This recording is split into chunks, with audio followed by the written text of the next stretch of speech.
This podcast is proud to be part of the TalkSport Fan Network. TalkSport. Powered by fans.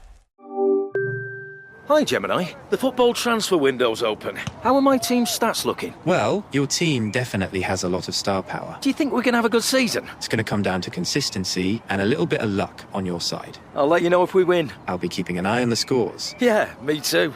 Now we're talking. Transfer to Google Pixel 9 with Gemini Live today. Sequences shortened. Gemini Live available for ages 18+. Internet required. Results are illustrative. Check responses for accuracy. Feature and account compatibility limitations apply. Yo, UK! At BetMGM, we give our players sports betting entertainment like nobody's business. Football, horse racing, darts, boxing, tennis, golf, NFL, NBA. You name it, we got it. Offers? You know it. Bet £10 and get £40 in free bets. BetMGM, it's showtime. New customers only. Exclusions apply. 18+. Please gamble responsibly.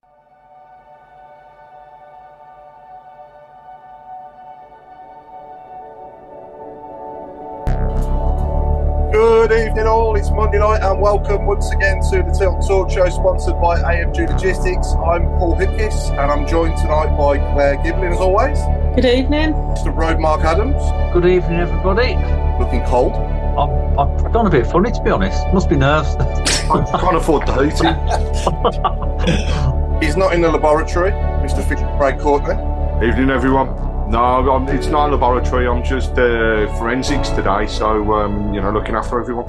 Your friends are all sick. Well, I heard about some bloke from Coventry that's been burgling houses, so I've been around making sure I can get all of the fingerprints and evidence of a ginger beard and stuff. I've managed to find it. I might know him, you know. I'm honoured that you've got out of bed to talk to us, Alan. We want to know Alan Watton. Good evening, everybody. Yes, I've actually been outside the window, yes, so I came back. And he's home alone as well. Home alone, yes. And last yeah. I won't say that, she might be listening. The main man, Chris Browne. Good evening.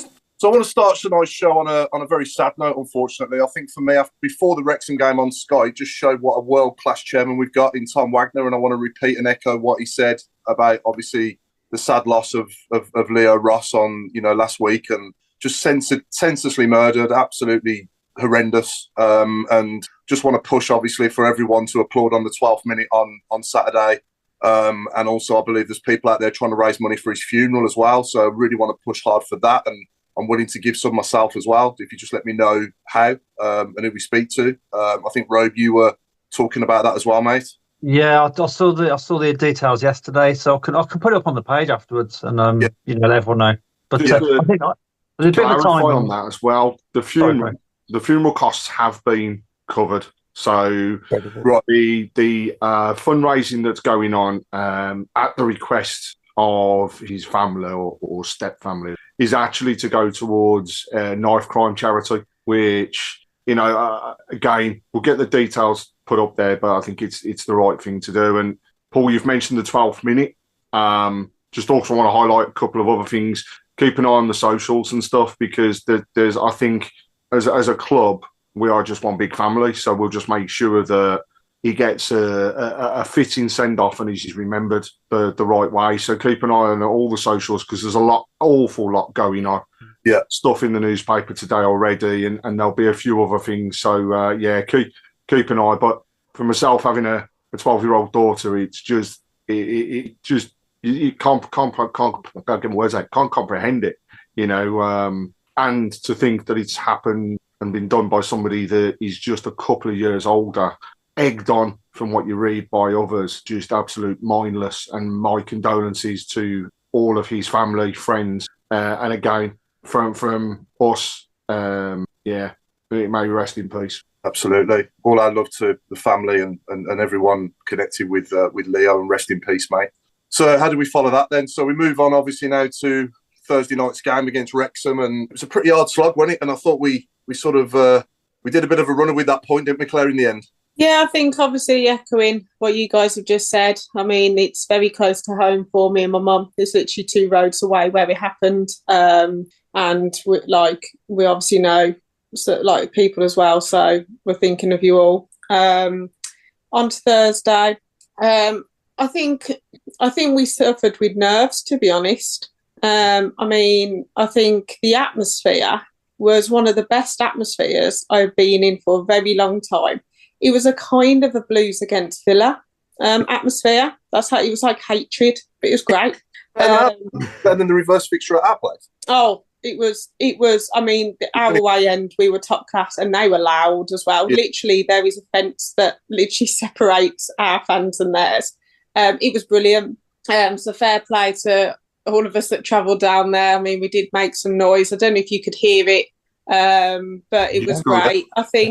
I think they showed why they score in the last few minutes of games. I think we were a little bit slow, a little bit passive with the ball. We didn't pass it as crisply as normal.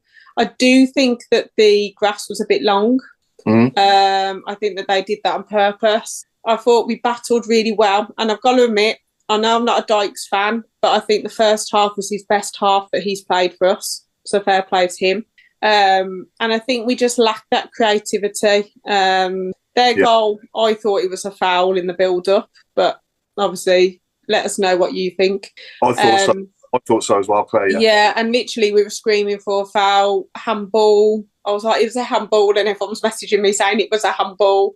But then I think we did seem to tire a little bit, and I think fair play to Chris Davis. He didn't bring Harrison and Yokoyama because I think they would have been bullied out of that game because they were big. Like they were messing around, and they did a lot of hoofball. They didn't really play football. They played to their strength. They get it into the box. I think Fletcher came on and changed the game for them as well. But we stood strong. I thought all stop saves were brilliant. I thought that we matched them physically. And I think that it was a fair draw, and I'll take a draw and run from there because a draw's a draw in this league. Would I have loved to have won? Of course I would have, but obviously all the results have gone for us. It just was a battling performance that we needed, and sometimes you're going to need that. They're not going to change. And again, if we go up, Stoke will play similar. You're going to have some of these teams that launch the ball to the big man and play off him. So, yeah, I'm happy with the goal. I mean, Dykes got it, or Laird got it, or May got it. I don't care who gets it, but at least we scored from a corner. I haven't got a clue who had scored, but yeah, it was a good game. I enjoyed it. And on to tomorrow. I think Klarer as well was an 11 out of 10 that night when he was outstanding. Absolutely, he won everything, didn't he? He's like a human wall. And Robe, I mean, I think now we need to. Well, we go there tomorrow night at Huddersfield, and hopefully we can get the 3 points there because obviously playing these teams around us, hopefully we can get a win in there somewhere. I know we've beat Huddersfield at home and Wrexham at home, but it'd be nice to pick points in one of these games away, wouldn't it? Yeah, I mean, like I say, we've been below par the last couple of games a little bit, and we've still come away unbeaten. We've still got points out in the bag. I think the last Thursday was a fair result. We can't argue with the draw. We didn't do enough to win it. Like you say, Klarer was just immense. That's probably. I think it could have been his best game in the blue shirt, to be honest. Yeah, and that's absolutely phenomenal. Yeah. But yeah, I think on the flip side, I think Jay Stansfield had a poor game. I think that's probably one of his worst games in the blue shirt. Yeah. Allsop's the best goalie in the division. I don't think there's any keeper better than him. I don't think. No. And we're still on course. I mean, to be fair, even if we'd have lost on Thursday, I still think we'd be in the top two. I just cannot see us not going up. No.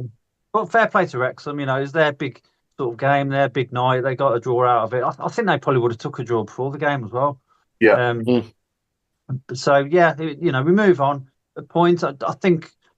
I know it's too early for predictions, but I think we'll win tomorrow night. I really do. But and I think Saturday we'll beat Rotherham as well. So I think we'll get 6 points in the bag next two games. Yeah. But yeah, you take a draw, move on. Like we've said, it's not. We're not going to win every single game. No. We are going to slip a little bit. Yeah. The thing is, when we do slip, we don't lose. So it's a winning formula, isn't it?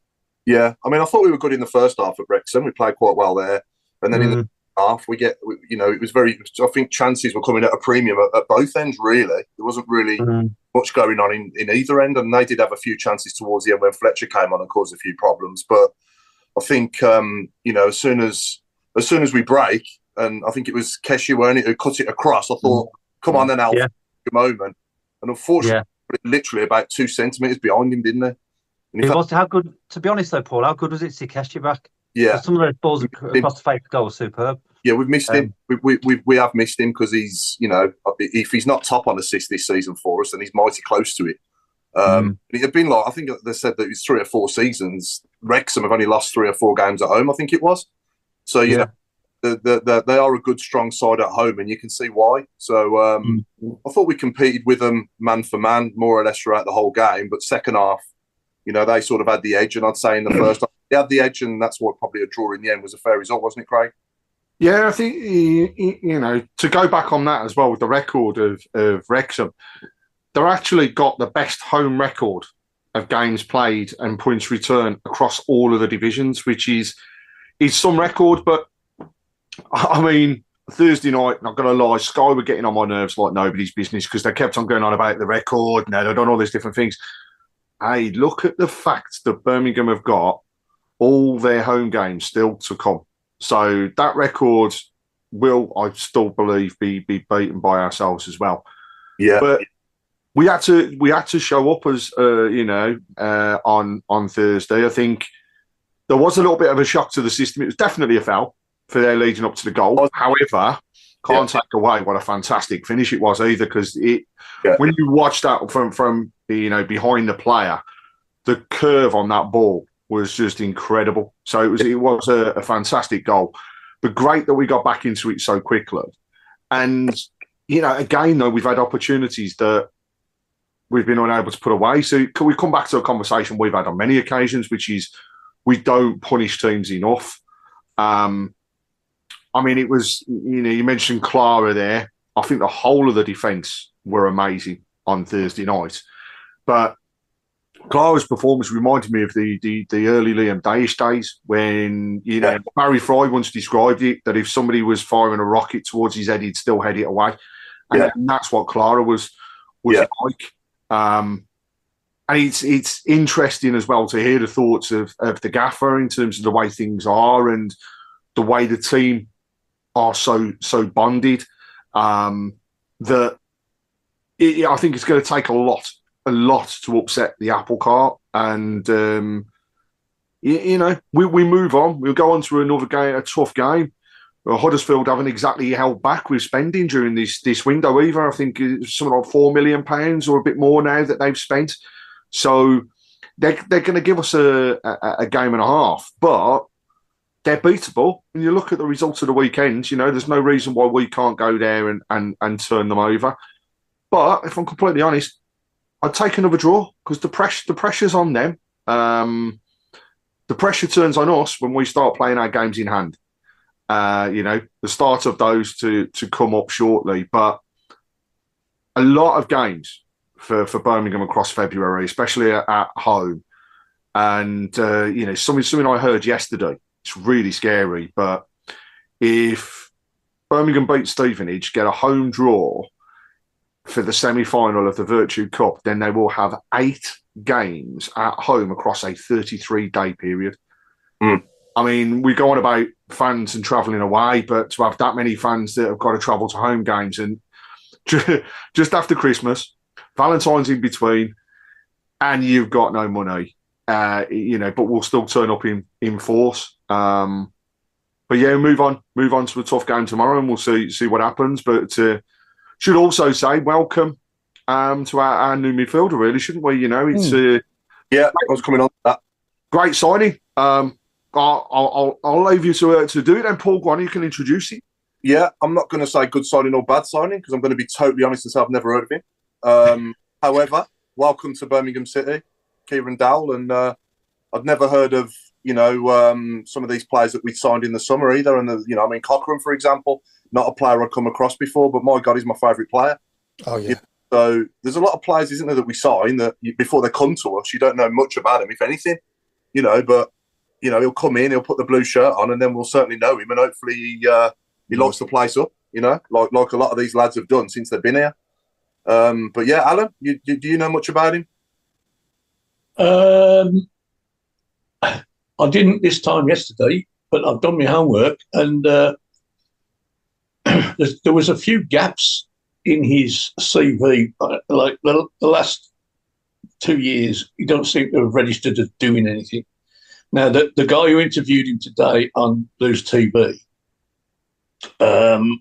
said, you've been playing regularly for Rangers. Well, that's not true. He hasn't played. He got injured at the start of this season, and he hasn't played much at all. But he did play the season before. I'm sure of that. And as I watch virtually every Rangers game, if he'd have done anything in the last 12 months, I'd have remembered it. But the other thing, the strange thing was, he's quoted as saying his mate Todd Cantwell, who's also a Norwich player, recommended Rangers to him, and and Todd Cantwell was kicked out before he got there. So what that suggests, I don't know. There's a lot of question marks over him, but let's wait and see. Yeah. My Rangers pal said, "Oh, he's awful," but he also said that about Davies. And Davies's problem was he made a mistake in an Old Firm game, and the Rangers fans, couldn't forgive him. One mistake, and it could be that this bloke has done something silly, but I trust the gaffer's opinion. Put it that way. Everybody's got to be the worst player in the team. Somebody's got to be the worst player in the team. And if the worst player is him, then he won't be all that bad, because coming back to Thursday, we were desperately short of 3 international players. Now, the lads that played in midfield, they worked their nuts off. They stopped them playing, but they didn't create anything. It was they stopped the opposition, and the opposition stopped them. Now, I was a bit concerned when I saw the team, and I thought, how are we going to create a team? And we didn't. We got our set pieces going instead, and we scored from that. So one replaces the other. I think this guy is more like a Williamson than the other two. He's a drifter, and he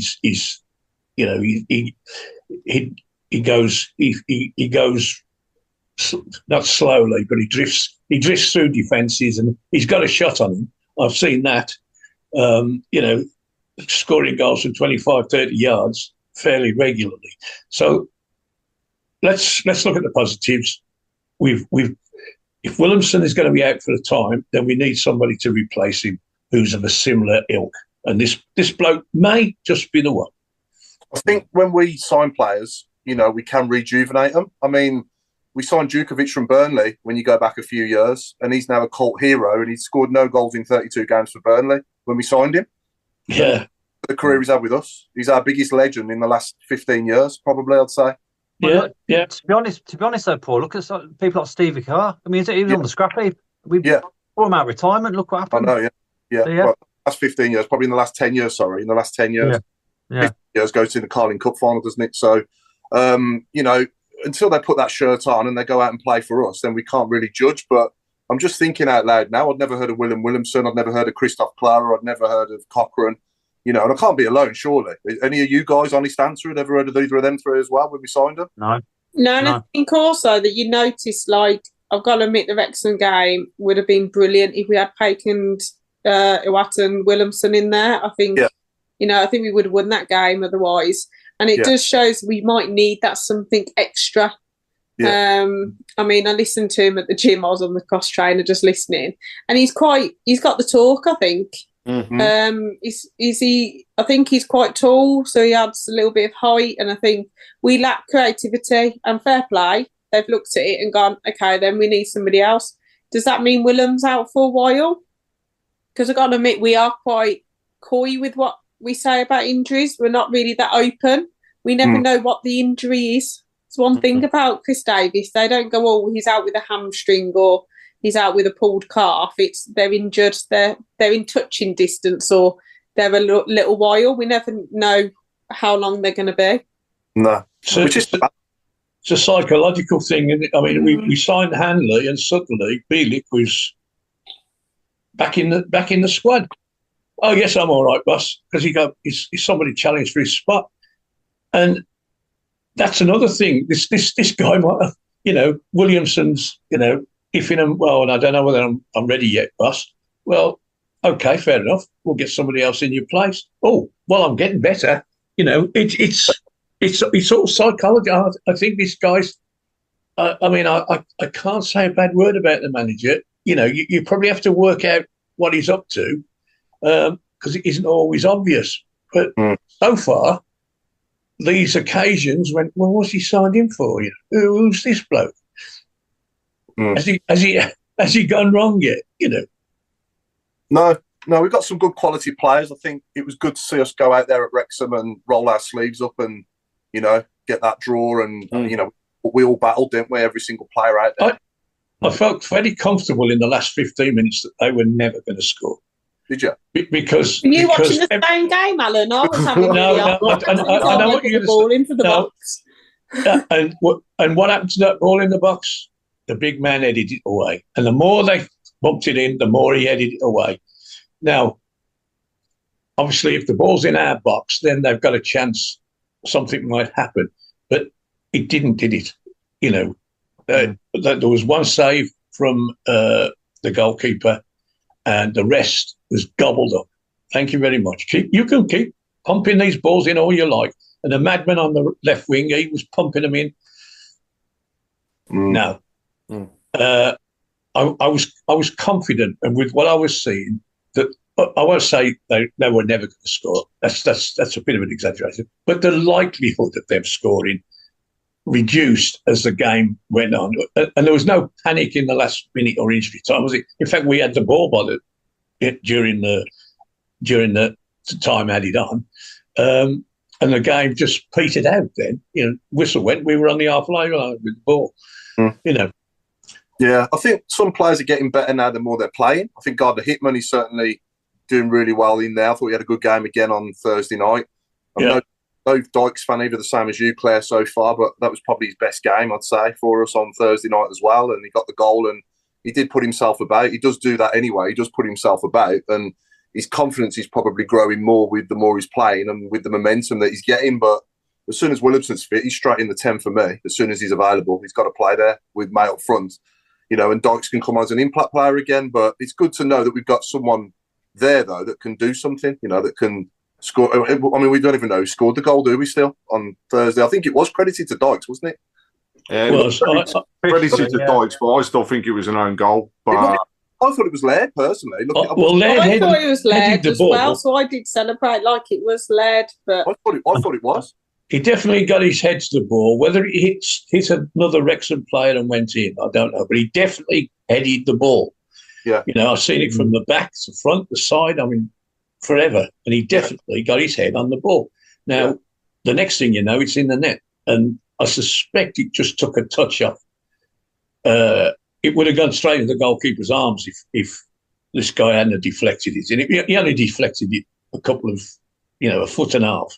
The goalkeeper was blindsided then. If only we knew somebody who was watching the game with a million screens around him and could have told us more. You know what I mean? Exactly. But he flew again. With an American accent. Yeah. So, I've got to say, you're talking there about the players and stuff as well. I had the privilege yesterday of meeting Chris Davies and listening to him as an individual and talking about the squad and what he's instilled in them. And honestly, he could talk for hours and just keep you gripped. But the one thing that he said was very, very clear is that whoever comes into this club has to fit the club.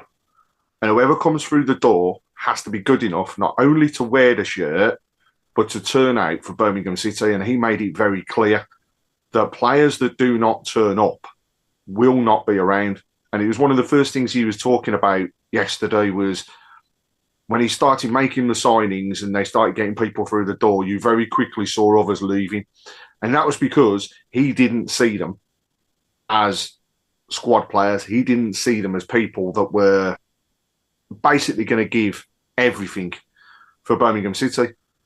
He's also talked about what he says to the players. So made us all laugh, right? But you don't condone violence. You don't do this, you don't do that.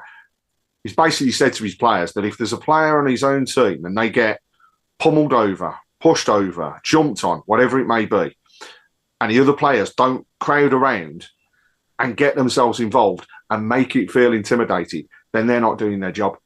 Because he said they're a team, so he wants them to do everything together.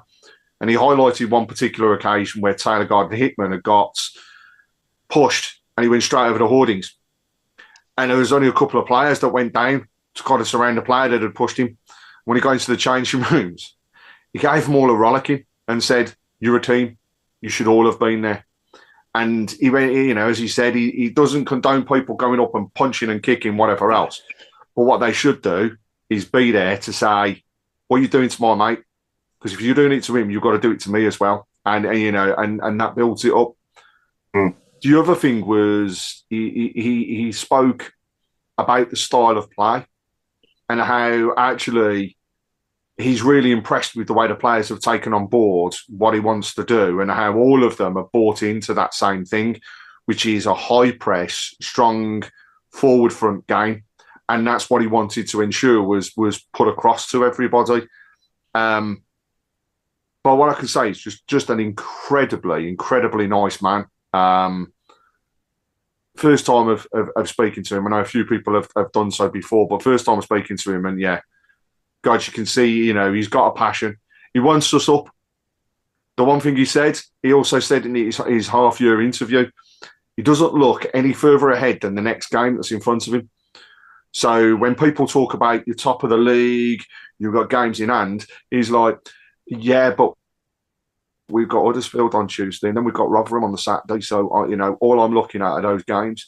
And because we said to him, "You're getting excited. Are you what are your thoughts? Are you getting excited around the possibility of things happening?" And he went, I'm looking forward to the games. He said, yes, things go quickly in the second half of the season, but all I can focus on is getting 3 points a game. And finally, the players want that record. They want that continual points record. They want as many goals as they can possibly have. And as he said, they want to set and break any records that have previously been set. I think tomorrow evening we can equal our longest unbeaten run. And then Saturday could go on to beat that, I believe, if that's still right. And yeah, I don't see a reason why we can't. I think that's definitely the right mentality. Just take each game as it comes. I'm in sales. I've been in sales for years, and it's every 4 weeks. You've got to hit that number every 4 weeks. There's no good looking at your year to date, because until you get to the end of the year, if you know what I mean. And it's no good looking at the table until you get towards the end of the season. You got to try and basically control what you can control, which is the here and now. You can't control what's going to happen in 3 or 4 months. I know it all helps, but when you're looking at the league and what it's going to look like at the end, I mean, I'm confident we'll be top of it. Don't get me wrong, but I think what Chris Davies has said there is bang on in it. And if you got that mentality for the players as well, then they won't look past the next game and they'll just focus, put everything all in onto that next game to go out there and make sure that we win it. It was interesting as well. Christian Bielik was there yesterday as well, and obviously in today there's a lot of speculation of a potential move to Stoke. What are people's thoughts on that? Because I've got to say personally, if they offered very silly money as a club, I know we don't need the money, but we would be daft to not think about it. I don't want to see him go anywhere, but let's just say they came in with £4 to £5 million for Bielik, then actually... Is that silly money? I think it would be, considering how much we paid for him originally and the fact that... He's only signed a new contract in the summer, though, didn't he? And I'm not being funny. We're not being held to ransom anymore. No. I actually firmly believe that we would get the price that he's worth. And in this day and age... What would he be worth? People's thoughts? I reckon about 3 to 4 million. He's our captain. He can play centre-back or he can play midfield. He's a Polish international. Like, he's got a 3 or 4 year contract. Why can't we start? Why do we have to always lower? You know, we should be. How else are we going to do FFP if we're just giving our players away for nothing? To be honest, sorry, Paul. I was going to say, I'm not being disrespectful to Stoke, but why Stoke? I mean, what is this that's so exciting about going to Stoke? You beat me to it, Rob. I was going to say, I look at the journey that we're on, and I look at where Stoke have been and where they're going. I mean, I don't know. They're a basket case, yeah. Is it because he's threatened by Newman? Don't know. Is it that Newman and Klarer are going to be the new centre back, and he doesn't want to? Yeah. But then he would play right back, surely, sometimes, because we'll need him. It's a squad game, isn't it? Yeah, I liked him at right back when we played with that back four. I thought we were solid. We were pretty good, but we're good with this back four as well, though now. So I don't know. I don't know whether or not they'll think, well, actually, with the team that we've got now, and obviously with Newman coming in, you know, is he going to be not surplus to requirements, but is he going to be struggling to get in the team? But he's our captain, so yeah. I don't know. If I had to put a bet on it, I don't think he'll go. I think he'll still be with us come next Tuesday. He enables us to play 5 at the back if we need to, 3 in the middle, and the two current fullbacks wide. That's another option that he enables us to do.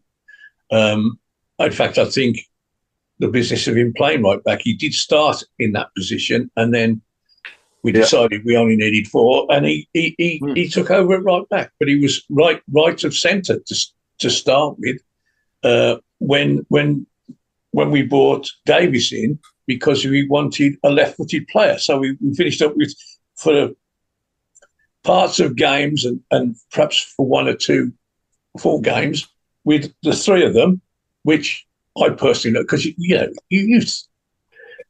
we were impenetrable without him on Thursday. Stick him in that, and it's pretty impressive. It's pretty impressive that back 3 as a unit. They're not going to miss out anything in the air, and they can all play. I would like to see that, because I think we get more out of the 2 fullbacks then. That they are our best attackers going forward. They're better than the equivalent wingers, and they can defend as well. It's. I mean, that's what he's built. He's built a, plan A, B, C, and D, and he's taken him 17. He can fit the pieces in as and when it's needed. Yeah. Do we think we'll sign anyone else? Because I'm thinking of. I think we'll sign the left back. Isn't it nice for pick and that? I know it's obviously rumours, but isn't it nice that people actually want our players? Yeah. Because before you couldn't even get. We were like, please take them. Yeah, we couldn't actually offer them and give them money. Yeah, I think we'll get a left back. I'm not quite sure what else, but maybe to just cover Buchanan. Yeah, I was going to say I won't recall Angelo. I think he's finished. Yeah. You know what though? He was good going forward.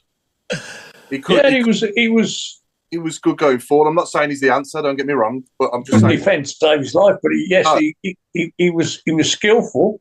Yeah. He was quick. He just never got anywhere near his winger. Where did I forgot? Cambridge. Cambridge. Can't we sign Ben Davies and Gardner Hickman, please? Can we just sign them and then everyone will be happy? Yeah, I'm sure. I'm sure if we just sign them, I think that everyone will go, good window. Well, it was quite funny yesterday, actually, because 2 people asked him that as a question.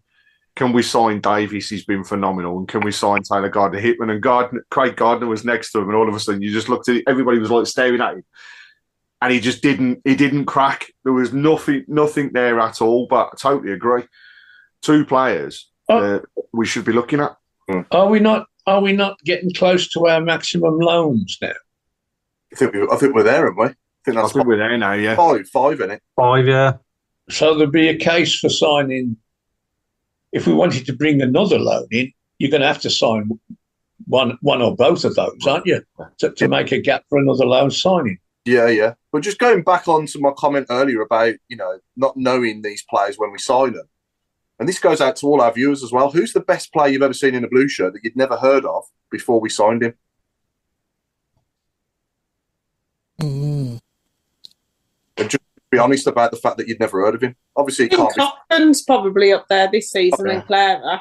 Cochran and Klarer have got to be up there, Claire, 100%. But, obviously some of us go back further than others, but I'm trying to think. Got me thinking. Can I chuck one in the mix? No. Keith Fahey. That's a good shout. Good shout, yeah. But we had Seb when we signed him from Arsenal. He was only a young kid from their academy, wasn't he? I think. Larson. Seb Larson. I didn't know much about Larson when we signed him, did you? A lot of players we don't know about. Dugarry's probably the only one we ever did, and Kevin Phillips. Yeah. All the others, do you mean? Oh, that's a great shout from Jason Hughes. Jose Dominguez would fall into that category. Yeah. I remember Jose Domingo, he played in a reserve match on a Wednesday afternoon, and my scouting, the guy I used to knock around with, who used to scout for Wimbledon, he was warming up, coming on a sub, and he said, "Who's this, the mascot?" And I said, "No, this is our new signing." And he thought and he wasn't joking. He thought he was the mascot. Jose. Yeah, we've signed a lot of players that you've heard of as well, though. Obviously, the likes of obviously Horsfield and players like that. Stan Lazaridis I'd heard of when we signed him. He's probably ever player. Obviously, Brian Hughes introduced himself to us when he played for Wrexham. Obviously, scored again. So, there's a lot of players that we signed that you've heard of, but there's a lot that we haven't heard of, and they come on and be heroes. Clifton Bell from Dave Twine, there's a good shout as well. Great shout, yeah. He was quality for us, wasn't he? But yeah, for me, Bielik, I'd keep hold of him until we get, Paik and Iwata back. He's going to be pushing any for one of them roles in midfield for Leonard or Gardner Hitman, I would have thought. Well, Iwata's supposed to be back tomorrow, isn't he? Who is, sorry, Iwata? Yeah. Iwata, yeah. Is he? Okay. Yeah, we've missed him, haven't we? Yeah. Yeah. So I think we've pretty much covered most of that now, haven't we, for the Wrexham game? We've pretty much said everything to be said for that, unless anyone wants something else. Just a minute, Paul. What Craig's reminded me of, and I was going to mention this, when Tyler Hickman got pushed into the ditch, I'm sitting watching that, and there was a close up of it, and I'm thinking, well, that's a bloody penalty. I thought he'd shoved him when he was off the pitch, which should have been a card of some description, but the ball had been out of play then. But no, he was a good yard inside, and he just shoved him into the ditch. And if they'd have all thought like I thought, what the hell's going on, and charged him, we might have got a penalty out of that, because the referee obviously, no reaction. Why not get? Why do I need to get involved if nobody thinks it's anything serious? But I was flabbergasted that nothing was. I mean, the commentator hardly. Oh, that's a bit so and so. Rush pushing him into the ditch, and it was. I mean, I there were shouts for penalties. I mean, only Claire's even close enough to even get any idea whether they were penalties or not. On the television, it was too quick, and they slowed it down, and you couldn't see what had happened. But this push off the pitch was blatant, and it was ironically the bloke who did it was the bloke who eventually got booked, who scored the goal, and he should have been in the book an hour before that, and probably would have been on the field to score. The handball was a penalty as well, wasn't it? I thought he put his arm up as well. Yeah, and again with VAR, that's given, isn't it? That's a penalty. Yeah, that's right. But I've just had a message through somebody that said we're talking about players that we hadn't heard of that went on to become cult heroes at the club. Nobody's mentioned Trevor Francis. That's really, when you think about it, though, that is scary, isn't it? Because no offence, Al or Chris, but to our generation, we wouldn't have heard or even thought about it at the time. Well, was it the case when you guys got to see him that you'd heard about him, or was he this? No, you know, nobody's heard of him. Let's see what happens. It is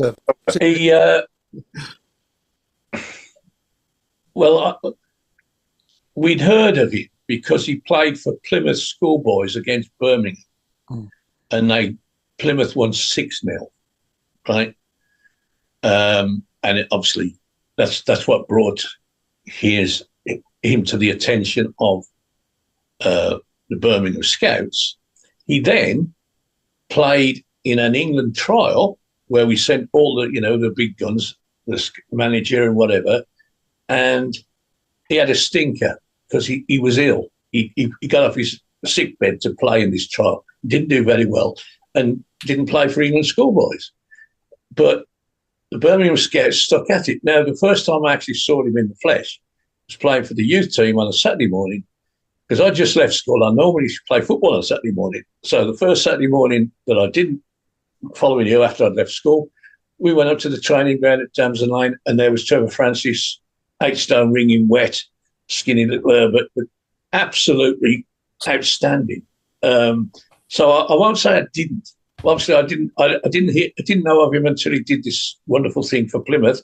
But he just got mentioned. The name had been bandied about. It was something special, because of our good scouting system and prior knowledge, we managed to get him because he had this poor game in an England schoolboy trial where all the big guns that didn't think much of him, but we knew better.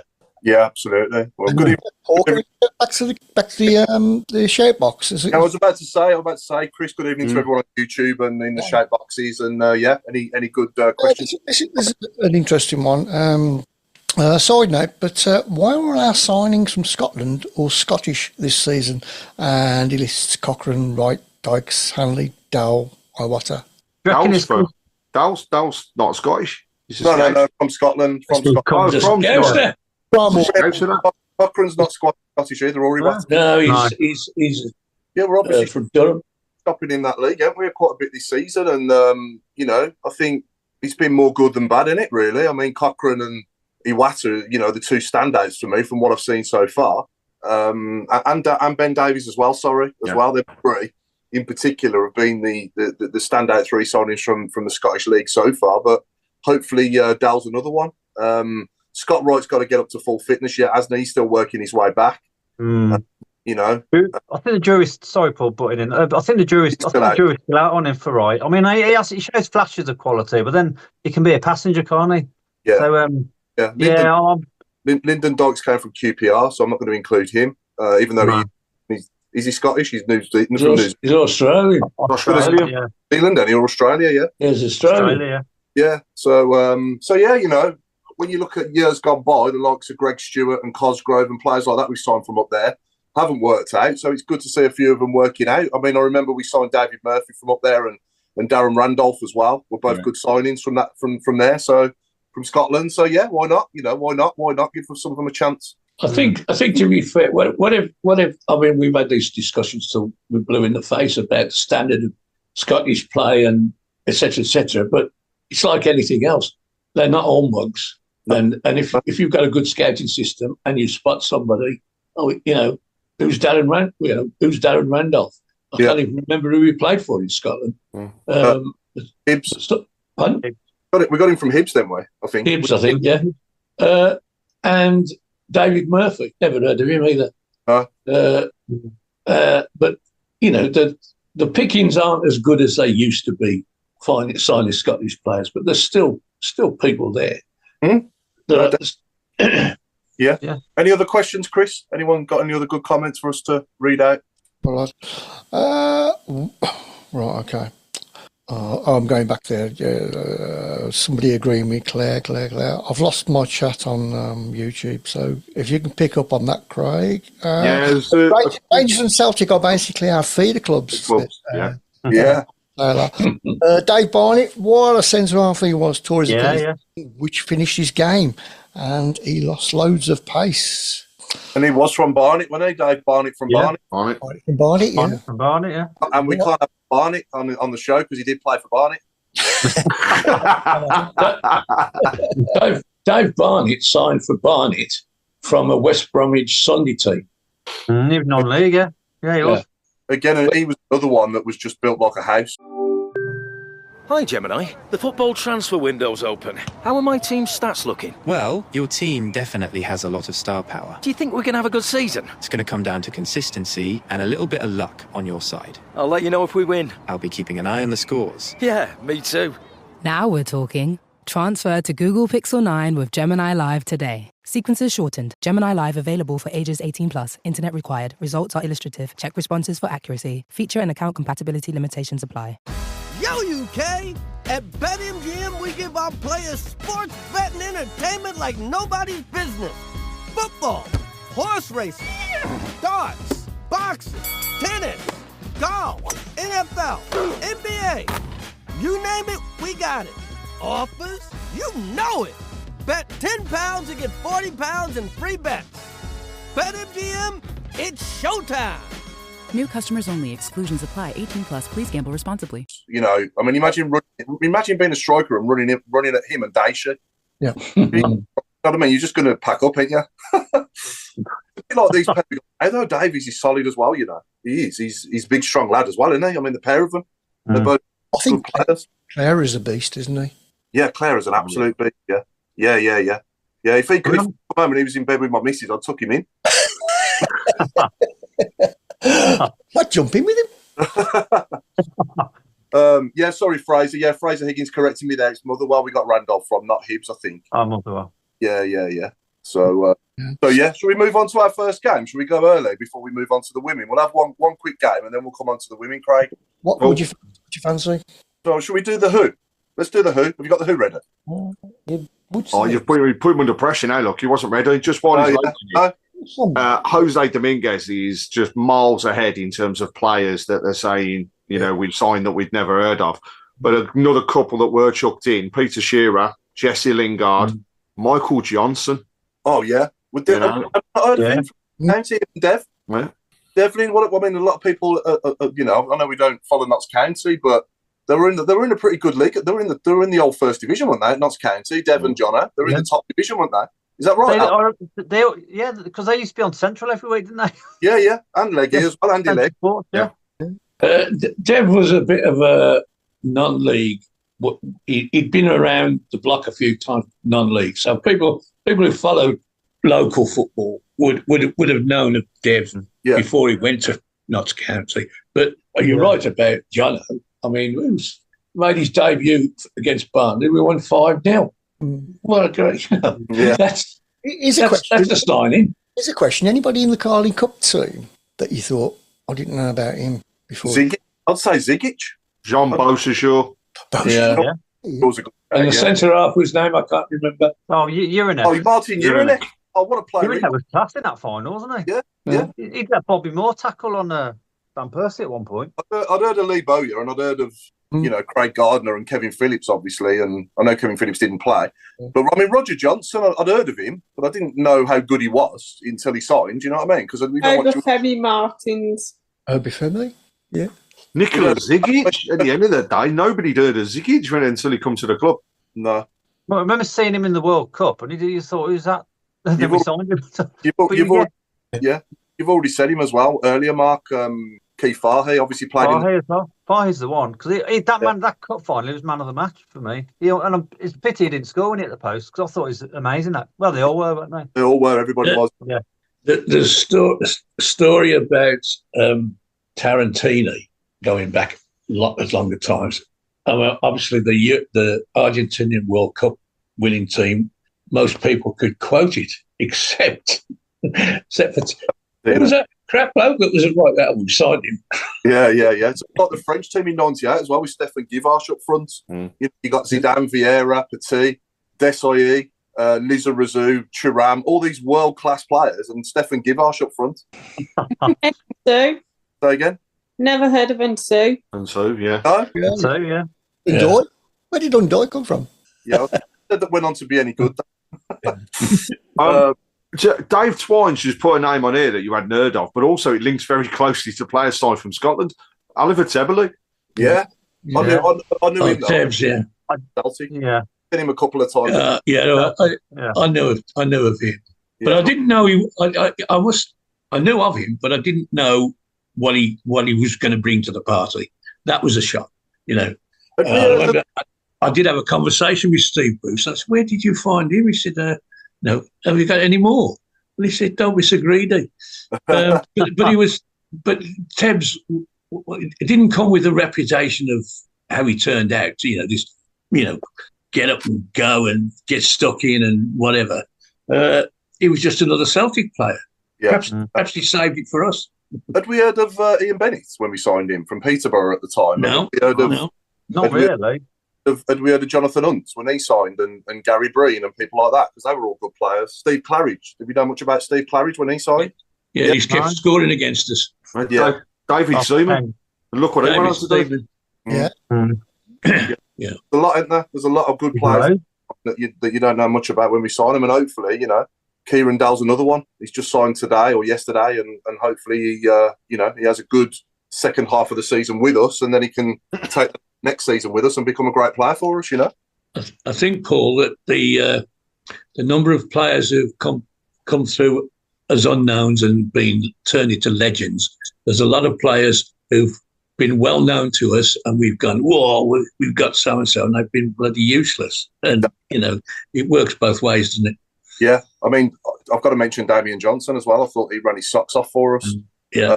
I'd heard of him from Blackburn, don't get me wrong, but what was he, 50 grand? 50 grand, yeah. 50 grand? Yeah. You got players out there with him that we paid 5-6 million for, or 4 or 5 million, and they weren't playing as well as him. Yeah, crazy. So, yeah, just mad. But you ready now, Chris? Have we talked? Yeah, I've been ready for ages. I was. yeah. Sorry, Chris. That's all. I've only got one job. This is a former guest. Yes, I was a guest. I'm not going to give you any more clues. Okay. I've said so much already. We won't shout. You don't want us to shout anything, do you? You want the audience to have a go first? Hang on, sorry, what's that again? Do you want the viewers to have a go first? We can't just shout out everything. We'll do that. Yeah. Okay, Here we go. Ways? No, not really, because you're out for a long time and you're a bit isolated, really. You're on your own. But I don't think Paul will get it. No, probably won't. Robe should. Two members should. I think I know. Yeah. Don't think I know. Alan, you should know as well. Should I? Yeah.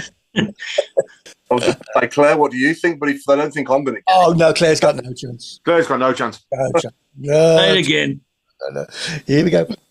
Ways? No, not really, because you're out for a long time and you're a bit like isolated, really. You're on your own.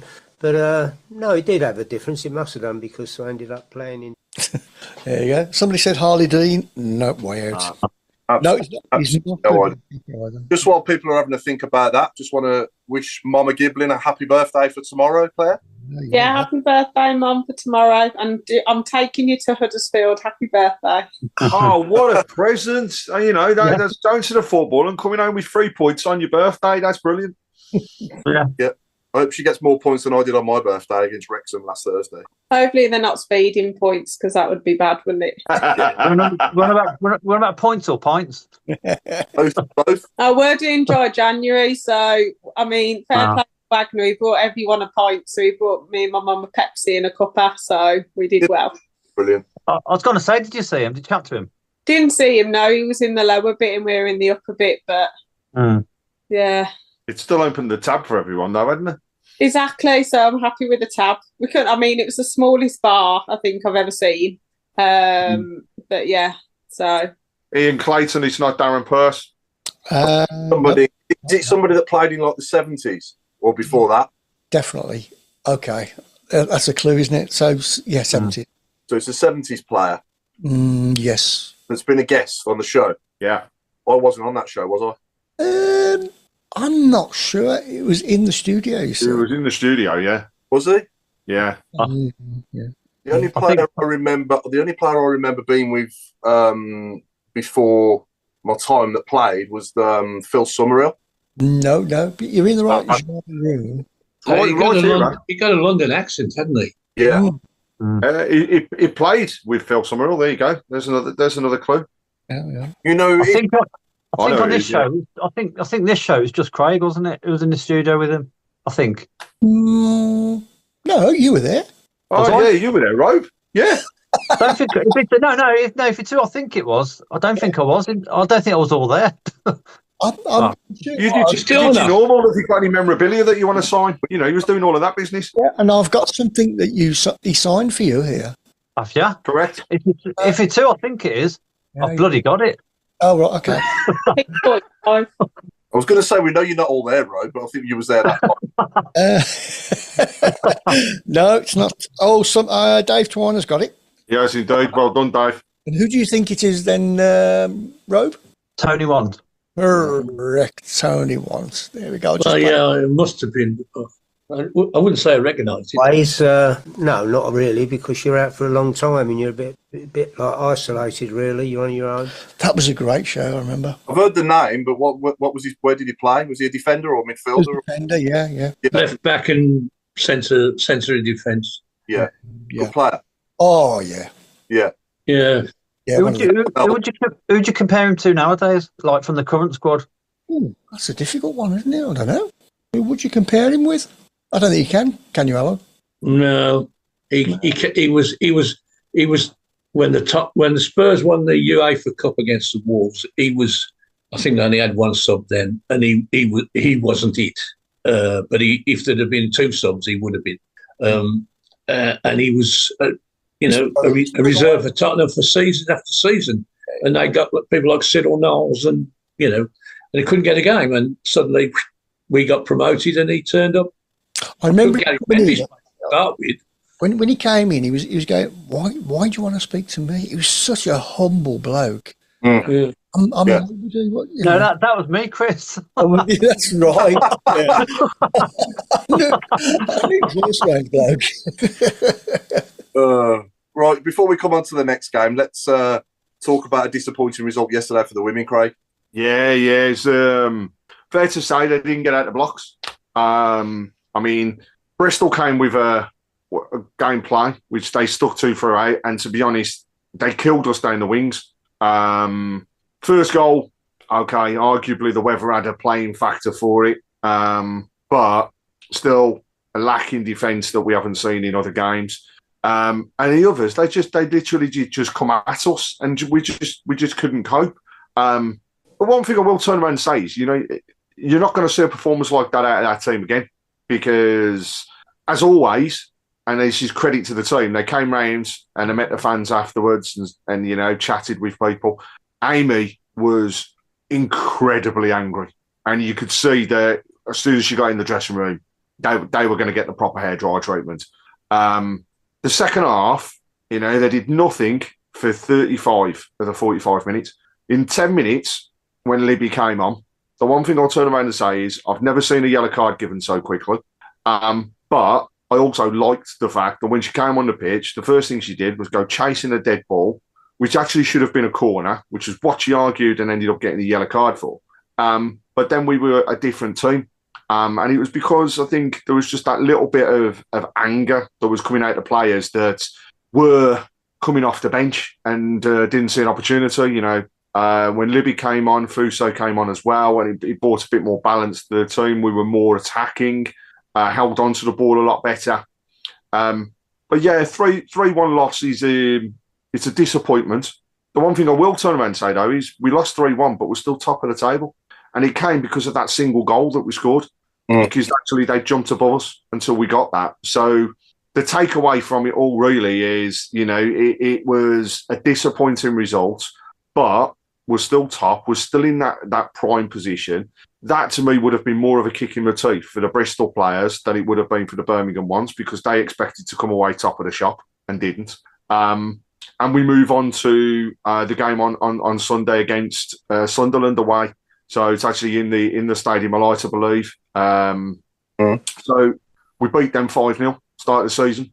Let's go out and we'll go for it again. And then one thing, like I say, knowing Amy from the previous games and from her interviews, you will see a kind of retaliation in a way for that poor performance.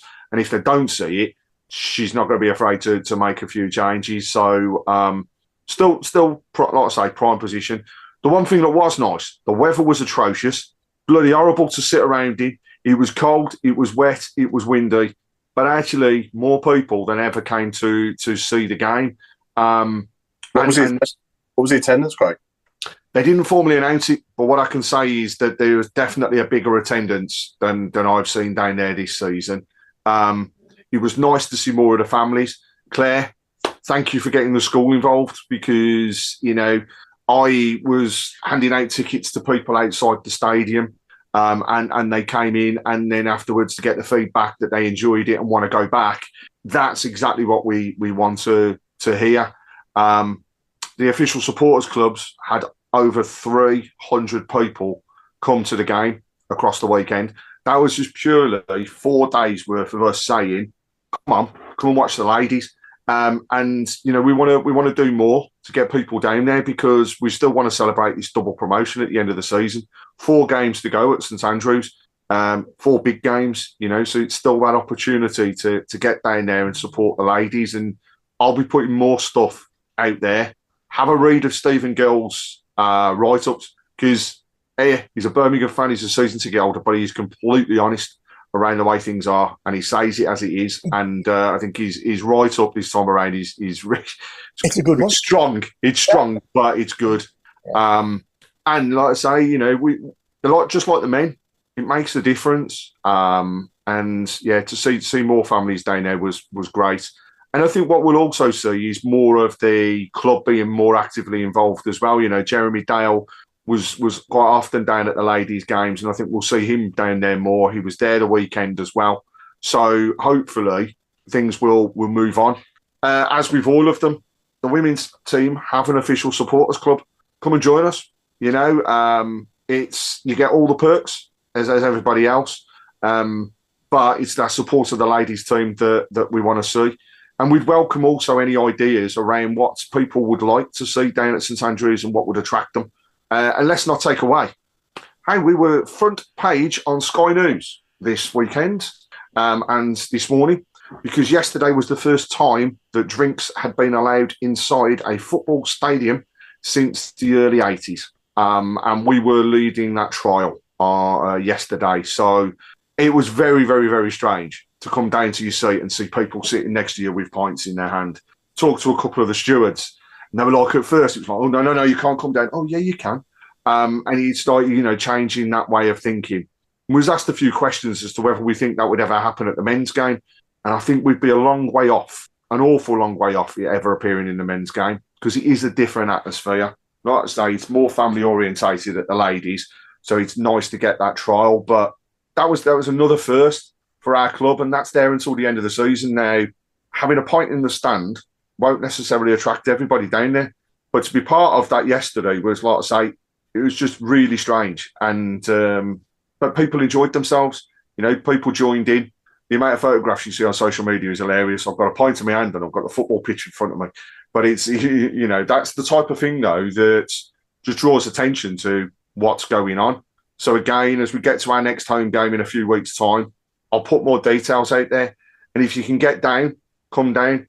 If you work for a school and you'd be interested in potentially having your school or some people from your school attend the games, let us know and we'll see what we can do in terms of tickets. And, you know, again, thanks, Claire, for getting them involved, because I'm just so happy that they came and they want to come again. And that's absolutely loved it. I've got a child in my class, and he came straight to me this morning. Miss, I went to the Blues ground. I said, oh, well done. I'm proud of you. He said, yeah, I've been to see the women before, but this was really good. We lost 3-1 though, and like they were actually really buzzing. And I said, would you go again? He was like, yeah, it was really cool. Like, you saw this, this and this. I was like, oh. And then I had a parent message me saying thank you for the opportunity. So I can't remember how many tickets I did, Craig. It was nearly up to 60 at one point, wasn't it? Yeah, I think there was 54 from your school, which is just, you know, phenomenal. And across Solihull as a whole, I had 84 people additional go. And then, you know, there's the build-up from the other OSCs. But we had people coming from Ireland yesterday from the official supporters club from Leinster. We had people from the northern areas, Staffordshire. We had people coming in from Tamworth, and they were all supporting outside as well. So, you know, it's one one big happy family that we want to expand. But it is a family orientated thing, and I'll never say that it's going to be a kettle of fish for absolutely everybody, because I know it won't. But honestly, the amount of people that I've known now go and give it one go, and then they've come back, and they might not do every game, but they'll come back, is great, and that's what we want to encourage. Absolutely. Good chat here from Scar 2 Tone. Just going on back to players that we'd not heard of when we signed them. Paul Pesky-Salido. Of course, yeah. That's a good one. A good shout, isn't it? Yeah. But yeah, no, it's good to hear that, you know, the attendances are improving at the women's games, Craig, and good luck to obviously Amy and the rest of the team for the rest of the season as well, you know, and as we said earlier, you know, take each game at a time, and hopefully we get a reaction in the next one, next weekend. And we're all the same. At the end of the day, when it comes to the end of the season and the player awards, there's no segregation between the ladies and the men's. It all happens on the same night. So that's what we say to the fans. Come down, give it a go. Just give it one go. And if once is enough, that's absolutely fine. But you might come down, decide that you like it, and then next thing you bring in your family as well. And that's the way we build attendances. And look, we get promoted to the Women's Super League, then those are going to go up anyhow, because people are going to want to come and see those England stars turning out on the pitch and all the different international players that come along with that. And I'm sure that will happen. But let's get behind them for the last 4 games and let's help them get it over the line. Mm-hmm. Alan, did you watch it, women's game? I did. I was very, very disappointed that, you know, they were poor, and there's no getting away from that. But I did enjoy the interview from Amy afterwards. She was purple. I thought she was going to explode, but you know, that's a good thing. It hurts, and as long as it hurts, it'll get put right. Absolutely. We've certainly got people now that care, haven't we? You know, what a difference, you know, 18 months has made. I mean, in every single position, whatever job they're doing at that club now, at our club now, every single person cares, on the field and off the field as well. So it's a big turnaround, isn't it? Mm. But yeah. It's also communication as well, isn't it? There's such an open communication now at all levels. It's something we've never seen before. Exactly, yeah. We had, don't get me wrong, in the past, during the dark days, we had some great people at the club as well, lots of Ian Dutton and people like that, you know, but, you know, this is obviously now a different level, isn't it? You know, with certainly the players and you know, certainly the CEO and the owners. I don't even think you can compare it, can you? So yeah, it's you look at someone like Ian Dutton. He was working for us, but he was working against the owners. Yeah, I know. Mm. We're not like that anymore. People are working for us and the club. Yeah, Ian did a great job under the circumstances. And welcome back to a name we haven't seen on the message board for a while, and that's Lilypad. So it's nice to have you back and passing the comments. Welcome, Lily. Yeah. Welcome, Lily. Welcome back. Should we move on to the Barnets then, Chris? Okay then. Right. Okay. So they don't play for Barnet, but here's the Barnets. If you can get these two, I think they're quite easy. Here we go. There we go. So we've got one on the left. Paul on the left. That's me. Craig on the right. Neither of them got any hair, so what are we doing? I'm trying to shove it. I'm waiting for it to come out. I can't see it. Right. I know the one on the left is, I think. Oh, yeah, I think it's quite number one. I think I know. Yeah, we can't I think I know the first one, the really short-haired one. Yeah. Yeah. Let's wait to see if anybody on the show box knows them. I know number one. I don't know number two though. Let's have a look at number two's. Yeah, that's a tough one. These two play together. They have not played. They didn't play together. These are two total randoms. Oh, really? As a total random guess, then I'd say the left one was Laird and the right one was Sturridge. Right. It's not Laird. His hairline's better. They were, Alan. Both wrong. Okay. There we go for anybody else that hasn't seen it. Okay, on YouTube, no one's got it. Noel Blake, no. MLS, no. Paul. Oh, Mr. Scartone UK on YouTube has got it correct. Yeah, I thought that. Mm-hmm. What did you say? I'm not going to tell you. Who do you think it is? I thought it was Dwight York, the first one. Nope. No. Is it Furlong or Heskey then? Well done. Paul Furlong. Yeah.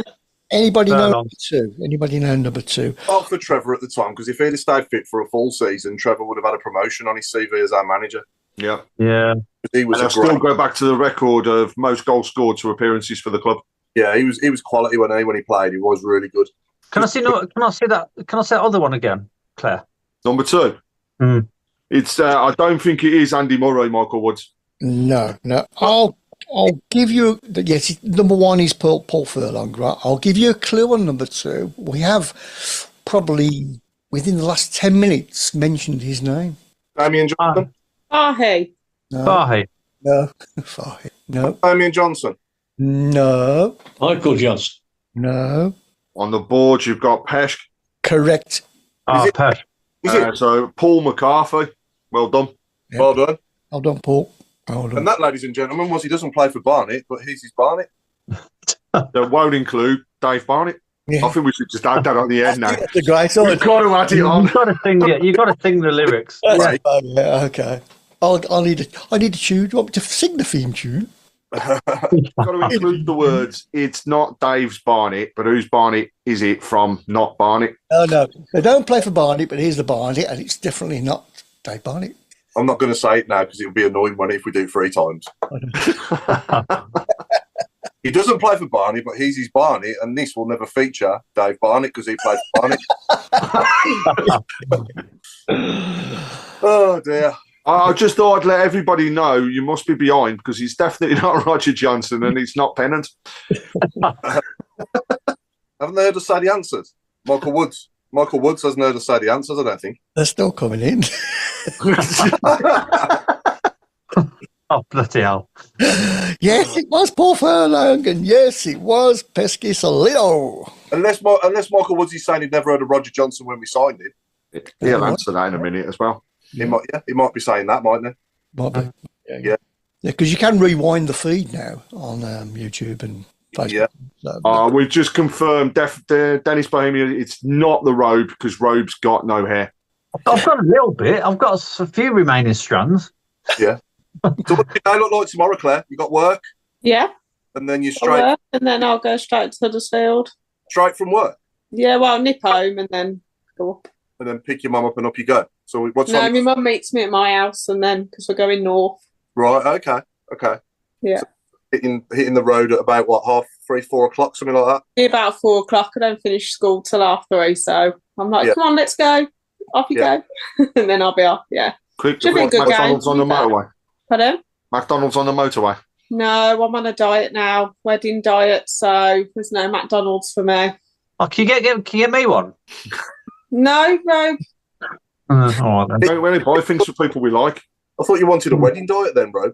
Because they're going to ask me something, or... So what are you going to do then? You're going to find something healthy on the road then, or are you going to just... No, I do my lunch beforehand, so my wraps are all ready. Mine and my mum's, and we take a cup of tea and... Names on and everything. Yeah, lovely, yeah. I've got to say... We've got it down to a T. She just lined in salad wraps with plenty of filling because she was filling her face with one at the back of the Tilton the other week. Yeah. Oh, Craig, you weren't supposed to tell everybody. I'm slobbering now. It's just though, yes, and I did enjoy every mouthful. You've got to have some birthday cake on the list as well, surely, for tomorrow. No, I'll just buy my mum a cup of tea. I took her out for a meal on Friday with my brother and our partners as well, so... Yeah. But hopefully she'll get her present tonight because it was late, so... Well, actually, it's technically early, but it was late for the family to give it to her, so... Okay. Well, have a good day tomorrow, and I hope you come back smiling. Oh, I do too, don't we all? On that note, let's go early with predictions. I'll start with... I think we'll win tomorrow, and I'll go 1-0. Claire? It'd be nice to have 2-0, because then I can leave bed on 90. 2-0 then? Yeah. Okay. Chris? Oh, come to me early. Yeah, I'm going to go for... I was going to go 2-0, but I'm going to... I'll go for 3-0. 3-0. Okay. I'm going early with things tonight, Chris. I know, yeah. Is this the new you? Have you noticed? It's new year, new me. Craig? I think I'm going to go with the flow of what I've seen for a few people, 2-0. Okay. Alan? I'd like it to be 2-0, but I think one is all we can hope for without the supply to our front men, which was non-existent on Thursday. So I say 1-0. And will we see the debut of Kieran, whatever his name is? I've forgotten already. Kieran Dowell. Dowell, yeah, I knew it was something to do with wood. And last but not least, right.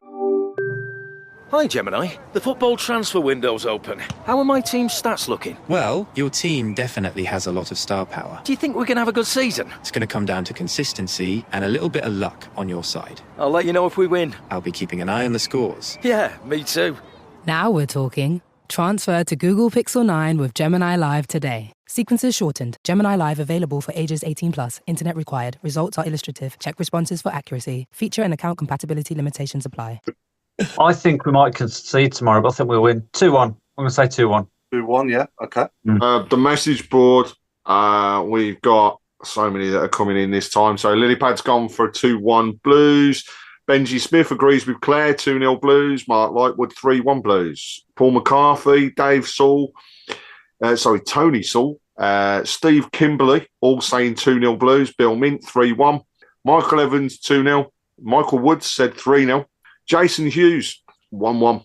Ray Cornish, 2-0 Blues. Paul Hanson, 3-1 Blues. 1-0 Blues. Klarer header from Mick Greaves. Huddersfield, Steve Kimberley has said, was shocking on Saturday. They were indeed. I watched every minute. It was awful. And Michael Woods has also said he reckons Ben Davies will score tomorrow. Ooh. Pete Taylor, gone for our highest result so far with a 4-1 to Blues. Maureen has said 3-0. Lisa Field, 2-1 from, let's have a look what that was. I've missed it now. From a daughter, I think it said. A daughter, 13-year-old, that's it. Then Dennis Bohemia has said, unlucky for Chris, 6-0 Blues. Paul Sterndale, 1-0 Blues. Dave Twine, 1-1 tomorrow. And he's gone really early here, Paul, because we ain't gone to this level yet. He said 3-1 on Saturday, so he's earlier than you. You know, I was coming on to Saturday, yeah. Just going to YouTube. Adrian Gardner's gone 1-2. Scar Turner's gone 2-0. Hawkeye 1-1. 4-0 from Michael Titmus. And RH2626 has gone 1-1. Sadie has said, I think we've been much more comfortable against a team who will also come down, both having to adopt to the physical hoofball in this league. Keep right on. And PW has gone for 1-1. Expect a reaction. Let's go around quickly now then for Saturday. I'll go with 2-0 Saturday. Claire? I think it'll be 2-1 Saturday. Mark? Adams? I think 1-0. Okay. I think 1-0. Craig? I'm never right, so I'm going to say 4-0. Okay.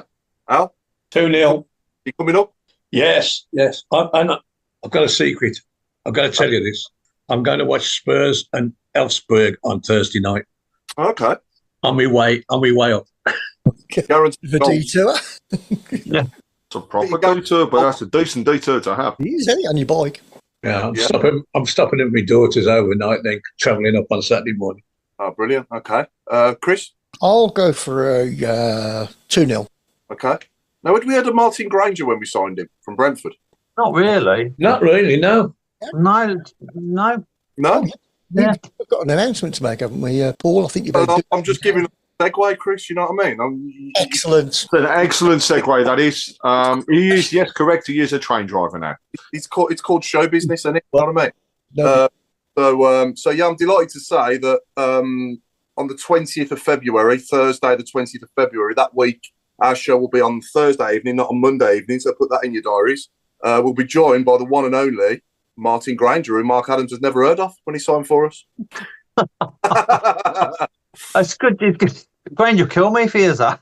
I'll let you Billy, can you record that and replay it, Chris, on that Thursday, please? Very first thing. Yeah.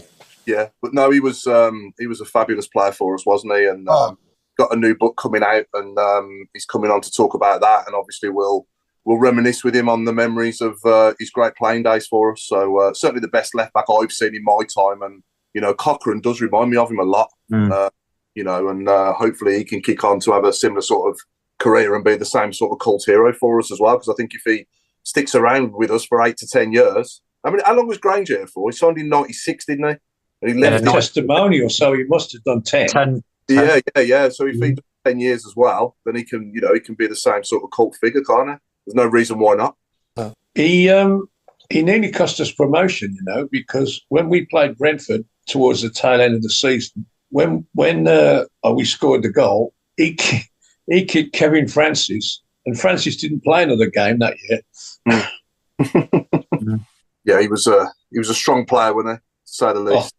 Yeah. Certainly didn't shy away from any tackle, did he? So, but he could play though, couldn't he? His left peg was quality. So a bit similar to Tucker, and again, his crossing was great as well. His free kicks were good, weren't they? And his penalties and all that. He was just a great all-round player when he was brilliant. And I think he played in every single position at the club when he was there over that 10 years. He must have, yeah. Apart from in goal, maybe. Did he go in goal at any point? I think he might have done. He was the first left back I ever had. He's my era. Yeah. Did you love him, Claire, when you was a Yeah, I thought he was really, really good. Yeah. Yeah, he became a cult hero when he kicked that Wolves player into the air. I mean, that's everything everybody remembers. Muscat, yeah. I mentioned his name. He's a horrible, horrible man. But yes, he kicked him up in the air and everybody loved him from that point onwards. Yeah. I remember him getting the goal against Sheffield United at home live on Sky. It was like a through ball and he ran onto it and slotted it past the keeper. I'm just trying to remember what's my first Granger memory, but I remember that. I do remember that on Sky, and we was there, obviously. Remember him getting a good free kick at Fulham away as well when we won 1-0 past Mike Taylor. The one that sticks out for me, I think it was his last game, actually. He may have played for the club. Yeah, his free kick against Sheffield United as well to confirm our place in the playoffs the season we went up. That was great. Yeah. West Ham we lost the game against West Ham, but he scored a great free kick, didn't he, against West Ham at home? Rotherham away. He scored a good free kick at Rotherham. Away, yeah. I remember that one. I remember making a mistake for their goal, and he got the ball out the net, didn't he, and just absolutely belted it towards him. We went absolutely mental at him. So, but no, great player, and look forward. Are we going to get Tebley on? That'd be good, wouldn't it? Well, when he can speak better English. Language barrier. Remember us playing Crystal Palace away, and we had to wear their kits, and we beat them. Yeah. Granger scored in that. Granger got the winner, didn't he? Yeah. I think Devlin crossed it, didn't he? Strange game. Does that mean he can actually say he scored for Crystal Palace? At Selhurst Park as well. Yeah. Yeah, his goal against Ipswich as well, Michael Woods, in the semi-final, obviously, as well, when he... Yeah. Brilliant night that was, wasn't it? Wow. Oh. Wasn't it? One of the loudest games ever. I think we've got these times coming back, I do, honestly. I think we're going to be having some special nights at St Andrews ahead of us. And I think that the next one will be Newcastle, won't it? It'll be amazing. I can't wait for the Newcastle one. No, me neither. I watched the West Ham game I did today for some strange reason. What was the score? Yesterday. We won that one. What was it? Was it 14 years ago? Yesterday, wasn't it? Yesterday, yeah. Yeah. I think it was on social media, wasn't it? The memories and that. Yeah. What an incredible noise! I managed to get Wickham and Northampton a Russian broadcast, which went off 20 minutes before the end. But Wickham was shocking as well. Russian broadcast. Say, Rob. Yeah. No, so I was just going to say, I think most teams in this league are shocking, to be honest. I think the level of quality we've got. It seems weird saying that. We shouldn't really say it, but you just can't help it. It's just so obvious. Because a lot of teams have struggled, haven't they, going down from the Championship and trying to get back out of this division. We are doing very well. I know we spent a lot of money and all that. People will say that, but you've still got to spend the money and spend it right and get it right away. Yeah.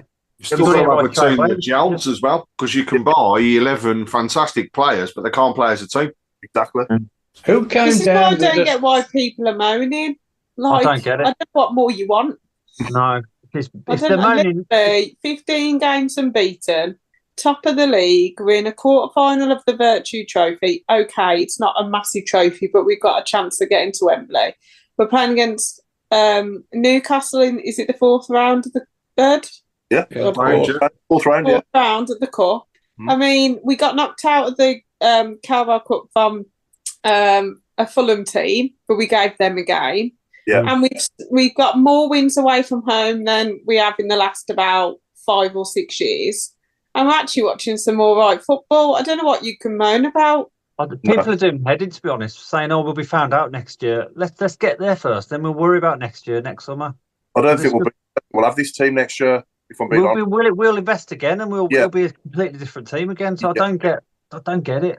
We'll have a lot of players still there. Don't get me wrong, and the ones that will still be in the team will be, there on merit, I think, and they'll be good. There's a good, for me, in our strongest 11. I think there's a good 5 or 6 at least that could sort of play in a top 6 championship team from what I've seen. I know it's a big difference between the championship and League One, but you can just see, can't you? They're just leaps and bounds and miles ahead of anyone else on the pitch. Yeah. Just want to add to Claire, in answer to your question, what else do people want? Pete Taylor said he wants Chip and Win back and the Cold Seal Pigs, please. I have asked for Chip and Win. Chip and Win was good. We've asked for the shed. Yeah, I like that. Is the shed coming back? Why do you want somewhere to live? We're trying to get more things during half time, yeah. The shed, we've asked you can do anything, get the shed back. No, don't, because Rob will find a way of stopping in there forever. Yeah. It'll take a sleeping bag. The thing is, though, we need some special stuff for our 150th, don't we? Yeah, we need to beat them down the road. We need a special kit. We need, you name it. Because I heard them on the radio the other day. Oh, you can do this. Well, we need to go 10 times bigger. So it needs to. It looked good. They will. Do you know what? I really believe that we're going to have something massive. I know there's loads going on. And God, if you think of every single rumour and believe everything, you know what I mean? We're going to have this mass concert with loads of people turning up. But it would just be nice to have a fitting celebration. And not just that, be back in the championship, because that's when it'll all kick off. Absolutely. Yeah. I think it looked good. Go on now. Our dear neighbours, they were 150 years old last year, and I don't remember them doing anything. They've done it for some strange reason now. They're celebrating their 150th year in the 151st year. Oh, they can't count either. No, you see, we keep on saying they don't we? Go up to 1980 and 4. 1980 and 2, 98 and 2. Yeah. Well, it's 8 o'clock. Yeah. I was going to very briefly say that it looked good in the fan zone as well for the Wrexham game. Looked good. Looked like they had a good night there, whoever went to that as well. So that's definitely something that the club can do as well to put money on, obviously, for away games as well, isn't it? That way. But anyway, on that note, we've been the Tilton Talk Show. I've been Paul Hipkiss. It's good night from me, and it's good night from Chris Browne. I wish you wouldn't start mixing it up like that. It's a good night from me, and it's a good night from Alan. Let's go backwards. What do you mean backwards? What was it? Oh, yes. Good night, everybody, and God bless you all. And I will hand over to the dower, Miss Giblin. Dower. That's the first time you've smiled all evening. That's a brilliant. Said something right. It's a good night from me, and it's good night from the robe. That wasn't even a sound effect, to be fair. Good night. It's a good night from me, and it's a good night from. Oh, well, everyone said good night, haven't they? Has Craig said good night? Craig, you said good night. You want to forget me, don't you? I'll pass over to Mr. Fixer because he's got a few things to say. Over to you, Craig. Good night. Keep right on. 6 points. This time next week, we're sat here happy. Yeah. Blues tomorrow night. Back the boys. And happy birthday, Mama Giblin. Yeah. Only 21. Just like me. My waistline. We need a big friendly next year, this summer, don't we? Real Madrid. Is that what you're trying to say? Madrid, Barcelona. Smithy. I'm thinking about holidays. Never get there. Real. Tag won't let you out of the country. Okay.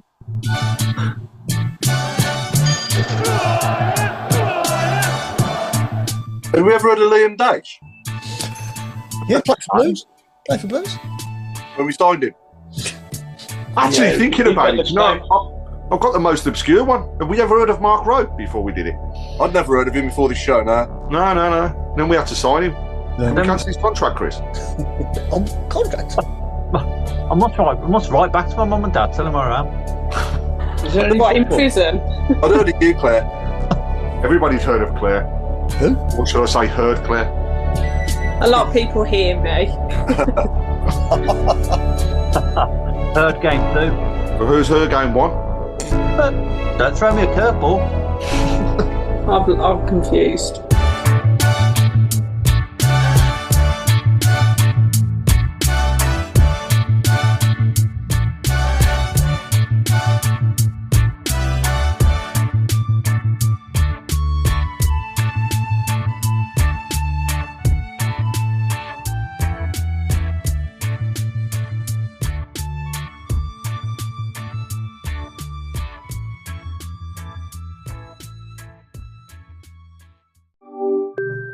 Hi, Gemini. The football transfer window's open. How are my team's stats looking? Well, your team definitely has a lot of star power. Do you think we can have a good season? It's going to come down to consistency and a little bit of luck on your side. I'll let you know if we win. I'll be keeping an eye on the scores. Yeah, me too. Now we're talking. Transfer to Google Pixel 9 with Gemini Live today. Sequences shortened. Gemini Live available for ages 18+. Internet required. Results are illustrative. Check responses for accuracy. Feature and account compatibility limitations apply. We're BetMGM Sports and Casino. We know things aren't always golden. That's why we offer you the tools to keep your place safe. Set timeouts to always ensure you take a break when you feel like you need it. Set reality checks so you know exactly how long you've been playing. And set deposit limits to help control what you spend. Stay golden with BetMGM. Play responsibly. 18+. This podcast is proud to be part of the TalkSport Fan Network. TalkSport. Powered by fans.